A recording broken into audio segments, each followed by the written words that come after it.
ಜಗತ್ತದೊಳಗ ಗುರು ಶ್ರೇಷ್ಠ ದೇವರ ಶ್ರೇಷ್ಠ ಅಂತೇಳಿ ವಿಷಯ ಇಟ್ಟಿದ್ದಾಗ ಸಣ್ಣ ಪಾಲಾನೆ ಇರ್ಲತ್ತೆ ಸಾಹೇಬ್ರು ಹೊತ್ತರು.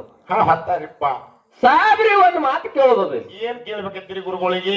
ಸಾಹೇಬ್ರ ಕಮಿಟಿಯವರು ಗುರು ದೇವರ ವಿಷಯ ಇಟ್ಟಿದಾಗ ನೀವು ಒಂದು ಮಾತಂದು ಹೇಳಿದ್ರಿಪ್ಪ. ಅಲ್ಲ ಹೇಳ್ದಾರಿಪ್ಪ, ಸಣ್ಣ ಪಾಲಾನೆ ನನಗೆ ಇರ್ಲಿ ಅಂತ ಅಂದ್ರಿ. ಸಣ್ಣ ಪಾಲಾನೆ ನಿಮಗೆ ಇರ್ಲಿ ಅಂದ್ರ ನಿಮ್ ಪಾಲ್ ಸಣ್ಣದಾತಲ್ಲ ಹೊತ್ತು ಹೊಡ್ತನಕ ಅದಕ್ಕೆ ದೊಡ್ಡದ ಹೆಂಗ್ ಮಾಡೋರು? ಮೊದಲಿಗೆ ಸಣ್ಣದ್ ಮಾಡಿಟ್ರಿ, ಮತ್ತೆ ದೊಡ್ಡದು ಮಾಡುದು. ಇನ್ನ ನಮ್ಮ ಅಪ್ಪ ಅಂತಾವ ಇಂತಾವ ಅನ್ನೋಕ್ಕಿಂತ ಮೊದಲೇ ನಿಮ್ಮ ಅಪ್ಪಗ ಸಣ್ಣ ಒಂದಿರಿ ಸಾಹೇಬ್ರ. ಮೊದಲೇ ಸಣ್ಣ ಒಂದ್ ಬಿಟ್ರಿ ಅವ್ನಿಗೆ. ನಿಮ್ಮ ಅಪ್ಪ ಸಣ್ಣ ಅಂತಂದ್ರ ನಮ್ ಗುರುವಿನಕ್ಕಿಂತ ದೊಡ್ಡ ಹೆಂಗ ಹಾಕಾನವ? ಮತ್ತೇನ್ ವಿಷಯ ಬೆಳೆಸುದು ಮುನ್ನ?